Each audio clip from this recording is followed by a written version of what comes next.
दोस्तों, जंगल के अंदर भले ही शेर का दबदबा चलता हो, लेकिन पानी के अंदर केवल एक ही राजा है और वो है मगरमच्छ, जो इतना ज्यादा खूंखार और खतरनाक होता है कि अपने सामने वाले किसी भी जानवर को चुटकियों में मौत के घाट उतार सकता है। ये वजह है कि लोग मगरमच्छ को देखकर ही 4 कोस की दूरी बना लेते हैं, क्योंकि अगर इनका दिमाग घुमा तो ये अपने दुश्मन को डायरेक्ट स्वर्ग का रास्ता दिखाते हैं। ऐसे में आप ये जानकर हैरान हो जाएंगे कि कुछ ऐसे भी देश हैं जहाँ मगरमच्छ की खेती करके करोड़ों रुपए कमाए जाते हैं।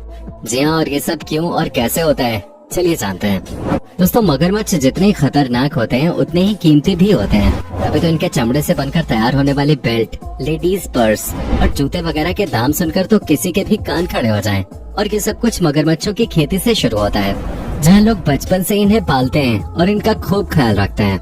जब सही समय आता है तो इन्हें मार दिया जाता है, जिसके बाद इनकी खाल अलग निकाल दी जाती है और जो मांस होता है वो अलग कर दिया जाता है।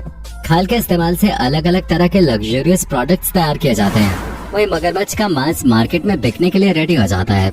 आप ये जानकर हैरान हो जाएंगे कि अकेले थाईलैंड में 1000 से ज्यादा क्रोकोडाइल फार्म्स हैं, जिनमें 12 लाख से भी ज्यादा मगरमच्छ रहते हैं। और ये सब कैसे रहते हैं वो आप देख सकते हैं, जहाँ सही समय आने पर इन मगरमच्छों को मार दिया जाता है और फिर एक एक मगरमच्छ लाखों रुपए का मुनाफा करके देता है। और सवाल ये आता है कि आखिर मगरमच्छों की खेती होती कैसे है, क्योंकि मजबूत चपड़े और ऊपर खाबर शरीर वाले ये जानवर देखने में बहुत ही सुस्त लगते हैं, लेकिन जब बात पेट में लगी भूख की आग मिटाने की होती है तो इनसे ज्यादा फुर्तीला शायद ही कोई जानवर आप देखेंगे, जो पल भर में शिकार को मौत के घाट उतार सकता है।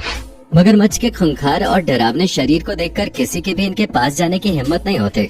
अमेरिका, ऑस्ट्रेलिया के साथ साथ एशिया जैसी जगहों में बहुत बड़ी संख्या में पाए जाने वाले ये मगरमच्छ पानी और जमीन दोनों ही जगहों पर अपने आप को जिंदा रख सकते हैं।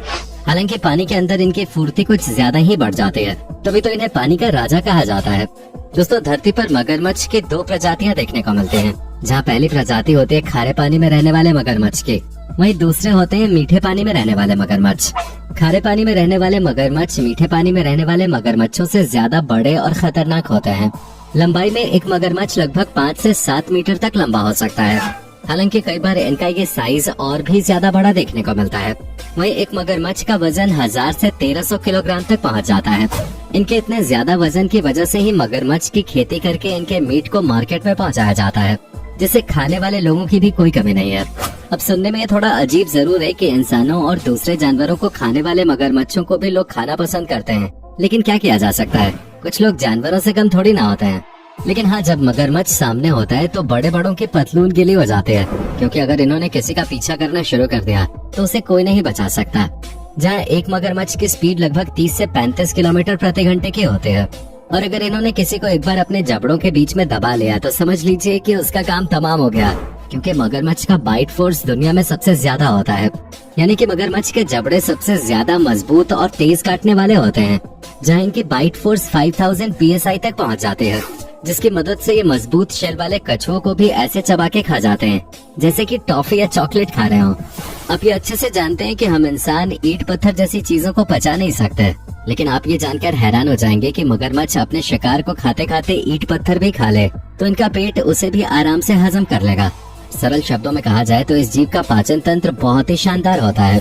सिर्फ इतना ही नहीं, एक मगरमच्छ बड़े आराम से 100 सालों तक जिंदा रह सकता है, पर अधिकतर ऐसा हो नहीं पाता, क्योंकि अब तो अधिकतर मगरमच्छों को बेमौत ही मार दिया जाता है, जिसका सबसे बड़ा उदाहरण आप क्रोकोडाइल फार्मिंग के रूप में देख सकते हैं। ऐसे कई सारे देश हैं जो अपने यहाँ इस चीज की इजाजत देते हैं, क्योंकि अमेरिका और ऑस्ट्रेलिया जैसे देशों में मगरमच्छ के स्किन से बने प्रोडक्ट्स और मांस का व्यापार बहुत ही धड़ल्ले से किया जाता है। और लोगों की इसी जरूरत को पूरा करने के लिए थाईलैंड में 1000 से भी ज्यादा क्रोकोडाइल फार्म तैयार किए गए हैं। अगर आंकड़ों पे नजर डाली जाए तो हर साल यहाँ पर 12 लाख से भी ज्यादा मगरमच्छों को मौत की नींद सुला दिया जाता है, और यह व्यापार लगातार तेजी से बढ़ता ही जा रहा है, जिसमें सबसे पहले तो लोग मगरमच्छ के दिए अंडों को सुरक्षित जगह पे रखते हैं, ताकि मगरमच्छ का एक भी अंडा खराब ना हो। एक बार में एक मादा क्रोकोडाइल 10 से 60 अंडे दे सकते हैं। अंडे देने के बाद उन्हें करीब 80 दिनों तक इंक्यूबेट किया जाता है। ये एक ऐसा प्रोसेस है जिसमें जानवरों के अंडों को जल्दी विकसित कर दिया जाता है, ताकि अंडे के अंदर मौजूद बच्चे अपने आप ही अंडे से बाहर निकल जाएं। जैसे ही मगरमच्छ के बच्चे अंडे से बाहर निकलते हैं, उन्हें पानी के अंदर डाल दिया जाता है, जहाँ इन तस्वीरों के जरिए आप इनकी तादाद देखकर समझ सकते हैं कि कितने बड़े लेवल पे इनकी खेती की जाती है। अब दोस्तों, जिस तरह मुर्गे को हलाल करने से पहले उसे खूब खिलाया पिलाया जाता है, ठीक उसी तरह क्रोकोडाइल फार्म में भी इनकी बढ़िया तरीके से खातिरदारी होती है, जहाँ इन बच्चों को बिल्कुल फ्रेश और लाल मांस खिलाया जाता है, जिसे खाकर वो बड़े खुश हो जाते हैं। पर उन्हें क्या पता कि अभी तो इनकी खातिरदारी हो रही है, लेकिन सही समय आने पर इन्हें ही बलि का बकरा बना दिया जाएगा और इसका व्यापार करने वाले लोगों की जेबें पैसों से मोटी होती जाएंगे। क्योंकि क्रोकोडाइल के कई सारे फार्म्स ऐसे हैं जहाँ पर न केवल उन्हें पाला पोसा जाता है, बल्कि फार्म के अंदर बने कसाई खानों में उन्हें काट कर किनारे कर दिया जाता है।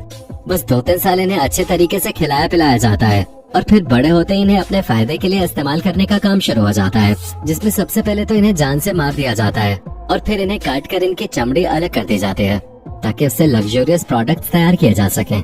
वहीं जो बचा हुआ मांस होता है उसे अच्छी तरह से मशीनों की मदद लेकर काटा जाता है और एक एक टुकड़े को बिल्कुल सफाई के साथ पैक करके बेचने के लिए भेज दिया जाता है, जिसे देखकर कोई कह ही नहीं सकता कि पैकेट के अंदर उसी मगरमच्छ का मांस है जिसके सामने खड़े होने से पहले भी लोग अपना लाइफ इंश्योरेंस करवा लेते हैं। क्रोकोडाइल फार्म चलाने वाले लोगों का सिर्फ यही इरादा होता है कि हर साल ज्यादा से ज्यादा मगरमच्छ को काटा जाए, क्योंकि क्रोकोडाइल फार्मिंग का ये सबसे जरूरी काम होता है। असल में जब मगरमच्छ ठीक तरीके से विकसित हो जाते हैं तो उन्हें कसाई खानों में लटका दिया जाता है और फिर उन्हें काटकर मांस और खून अलग अलग कर दिया जाता है। जहाँ मगरमच्छ की जो खाल होती है सबसे पहले तो उसे अच्छी तरीके से साफ किया जाता है और डिमांड के हिसाब से लग्जरियस प्रोडक्ट्स बनाने वाली बड़ी बड़ी कंपनियों को मगरमच्छ की खाल महंगे दामों में बेच दी जाती है, क्योंकि मगरमच्छ की खाल से बने पर्स और जैकेट वगैरह इंटरनेशनल मार्केट में बहुत ही ज्यादा महंगे बिकते हैं। जहाँ क्रोकोडाइल स्किन से बनने वाला एक छोटा सा लेडीज पर्स हजारों डॉलर का मिलता है, तो वहीं इसकी खाल से बनी जैकेट की कीमत 4 लाख तक पहुँच जाती है। अब अगर हम मगरमच्छ के मीट पे बात करें तो दोस्तों 1 किलो मगरमच्छ का मीट करीब 1000 रुपए तक बिकता है। अब कई लोग सोच रहे होंगे कि जब नॉन वेजिटेरियन चीजों में इतने सारे विकल्प हैं, तो लोग मगरमच्छ जैसे खतरनाक जानवर का मीट क्यों खाते हैं? तो भाई इसके पीछे का कारण सेहत है। जहाँ कहा जाता है कि मगरमच्छ के शरीर के कुछ हिस्से हम इंसानों के लिए बहुत ही ज्यादा पौष्टिक और लाभकारी होते हैं, जिसकी वजह से कई सारी बीमारियों से बचा जा सकता है। और यही कारण है कि मगरमच्छ के कुछ बॉडी पार्ट्स ऐसे हैं जिनसे दवाइयाँ भी तैयार किए जाते हैं। और दोस्तों केवल मीट और खाली नहीं, बल्कि मगरमच्छ का जो खून होता है उसकी भी कुछ कम डिमांड नहीं है, जिससे हजारों रुपए प्रति लीटर की दर से बेचा जाता है। यानी कि मगरमच्छ की खेती करने का जो व्यापार है वो बहुत ही ज्यादा फायदेमंद है, लेकिन इस व्यापार का फायदा उठाने के लिए अच्छी खासी इन्वेस्टमेंट भी लगती है, क्योंकि 2 से 3 साल तक मगरमच्छों को इतनी बड़ी संख्या में पालना कोई बच्चों का खेल नहीं है। इन्हें हर वक्त कुछ न कुछ खाने के लिए चाहिए होता है और साथ ही एक बहुत बड़ी जगह भी चाहिए होती है ताकि सभी मगरमच्छ एक साथ आराम से रह सकें। और अगर आपके पास ये सारी चीजें हैं तब भी जब तक सरकार लाइसेंस नहीं देते तब तक आप मगरमच्छ की खेती शुरू नहीं कर सकते।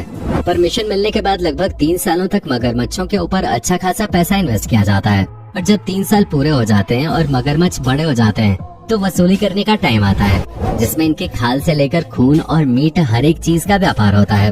तभी तो एक बार अगर ये धंधा जम गया तो पैसों की बरसात होना शुरू हो जाती है, क्योंकि केवल लोकल ही नहीं बल्कि इंटरनेशनल मार्केट में मगरमच्छ से बनी हर एक चीज की डिमांड बढ़ती जा रही है।